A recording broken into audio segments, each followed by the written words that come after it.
Hi friends, সকলকে স্বাগত জানাচ্ছি আমার যেমন খুশি তেমন রান্নায়।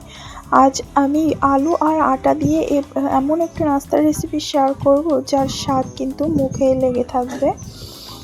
আর এই নাস্তাটা কিভাবে তৈরি করলাম পুরো ভিডিও সাথে থাকলে বুঝতে পারবে, আর তোমরাও কিন্তু তৈরি করে খেতে পারবে। এখানে আমি 3টে আলু নিয়েছি আর আলু 3টাকে এইভাবে কেটে নিয়েছি যাতে তাড়াতাড়ি সিদ্ধ হয়ে যায়। আলুটাকে প্রথমে কিন্তু আমরা সিদ্ধ করে নেব।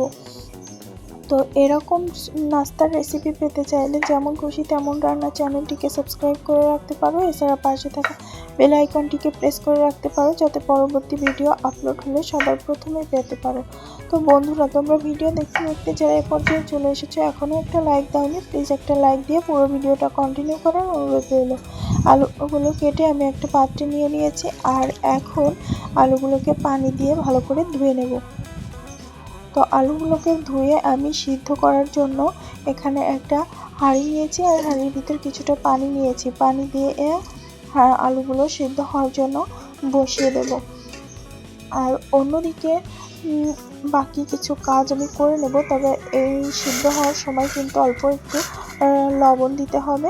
লবণটা দিয়ে তারপর আলুটাকে কিছু সময় রেখে এই সিদ্ধ আলুটাকে উঠিয়ে নিতে হবে। তো এখন আলুগুলো উঠিয়ে আমি একটা বাটির মধ্যে নিয়ে নিচ্ছি আর এই আলুটা সিদ্ধ হয়ে গেছে বেশ ভালোভাবে। এখন এগুলোকে আমি ম্যাশ করে নেব। তবে গরম অবস্থায় করার দরকার নেই, কিছু সময় রেখে ঠান্ডা করে নিয়ে এইভাবে ম্যাশ করে নিতে হবে। যতটা সম্ভব খেয়াল রাখতে হবে যাতে দলা পেকে না থাকে। দলা থাকলে কিন্তু নাস্তাটা খেতে অত বেশি ভালো লাগবে না, পরে শেপ দিতেও অসুবিধা হবে। তো দেখো, আমি বেশ ভালো করেই ম্যাশ করে নেওয়ার চেষ্টা করছি। তো তোমরাও এইভাবে করে নেবে। আর অন্যদিকে আমি ফ্রাই প্যানে একটু তেল, 1 থেকে 1.5 চামচের মতো তেল, পেঁয়াজ কুচি, রসুন কুচি দিয়ে হালকা করে ভেজে নিচ্ছি। তো এইটা ভাজার পর আমি ভাজা বলতে একটু কালার চেঞ্জ হবে আর কাঁচা গন্ধটা চলে যাবে। তারপর এদিকে একটু ক্যাপসিকাম কেটে নিচ্ছি। ক্যাপসিকামগুলোকেও আমি দিয়ে দেব পেঁয়াজের ভিতরে, দিয়ে হালকা করে ভাজা করে নেব। তো দেখো, এই যে পেঁয়াজ, রসুন আর ক্যাপসিকামটা বেশ 1 থেকে 1.5 মিনিট মতো ভেজে নিলাম।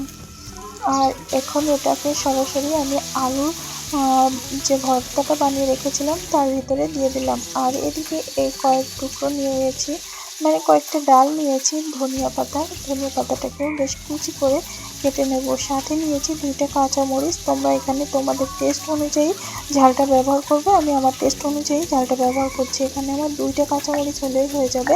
তো আমি 2টা কাঁচামরিচ নিয়ে ঠিক এইভাবে কুচি কুচি করে নিচ্ছি।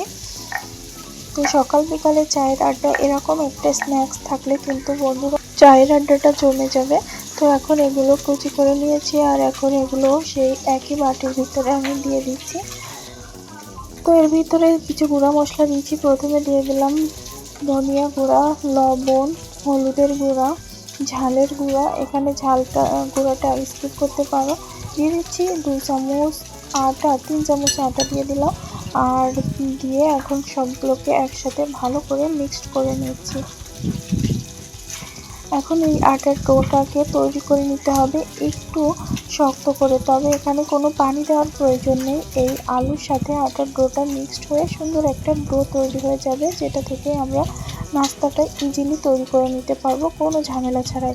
তো দেখো, এই যে সুন্দর একটা ডো তৈরি হয়ে গেল। আর এখন ডোটাকে নিয়ে নিয়েছি একটা ট্রের উপরে যাতে আমি নাস্তার শেপগুলো দিয়ে নিতে পারি। দেখো, তখন বেশ সুন্দর করে আমি এপাশ ওপাশ আটা মাখিয়ে নিচ্ছি। তোমরা চাইলে এখানে কিন্তু ময়দা বা কর্নফ্লাওয়ারও দিতে পারো, কোনো সমস্যা নেই। তবে আমাদের ঘরে সবসময় আটা অ্যাভেলেবেল থাকে, এই কারণে আমি সব নাস্তা প্রায় আটা দিয়ে করে দেখানোর চেষ্টা করি তোমাদের। তো দেখো, এইভাবে রুটিটাকে বেলে নিয়ে এখন 2 সাইড থেকে কেটে আমি 4 কোণা শেপ দিয়ে নিচ্ছি। তো তোমরাও কিন্তু এইভাবে করে নিতে পারো।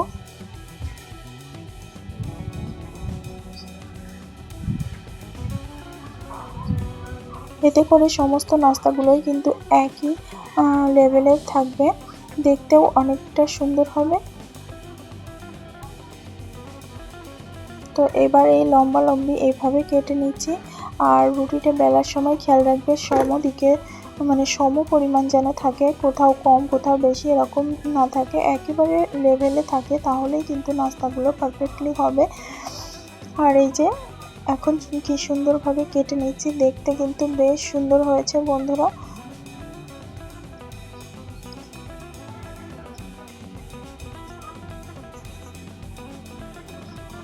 তো সমস্ত নাস্তাগুলো এভাবে আমি কেটে নিয়ে ভাজার জন্য চলে যাব।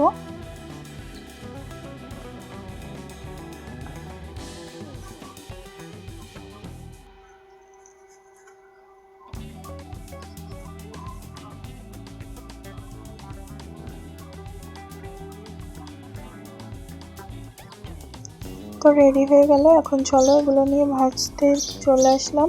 তেলটাকে আমি আগেই গরম করে বসিয়ে দিয়েছিলাম, আর এখন আমি নাস্তাগুলো দিয়ে দিচ্ছি। তবে বন্ধুরা খেয়াল রাখবে তেলটা যেন অতিরিক্ত গরম না হয়, অতিরিক্ত গরম হলে কিন্তু নাস্তাগুলো পুড়ে যাবে আর কালার চলে আসবে দ্রুত, ভেতরটা কুকড হবে না ভালোভাবে। তাই আমি এখানে প্রথম ব্যাচে যতগুলো ধরে ততগুলো দিয়ে দিয়েছি, আর দিয়ে অপেক্ষা করছি এক সাইড হওয়ার জন্য। এটা কিন্তু বেশ সময় নিয়ে ভাজতে হবে। নিচেরটা ঠিক এইরকম লাল কালার না হওয়া পর্যন্ত ভেজে নিতে হবে, না হলে যদি একটু নরম থাকা অবস্থায় উল্টে দিতে যাও ভেঙে যাবে। তাই জন্য এইভাবে নিয়ে ভেজে নিতে হবে, এক সাইড পুরো লাল লাল হয়ে গেলে উল্টে দিতে হবে।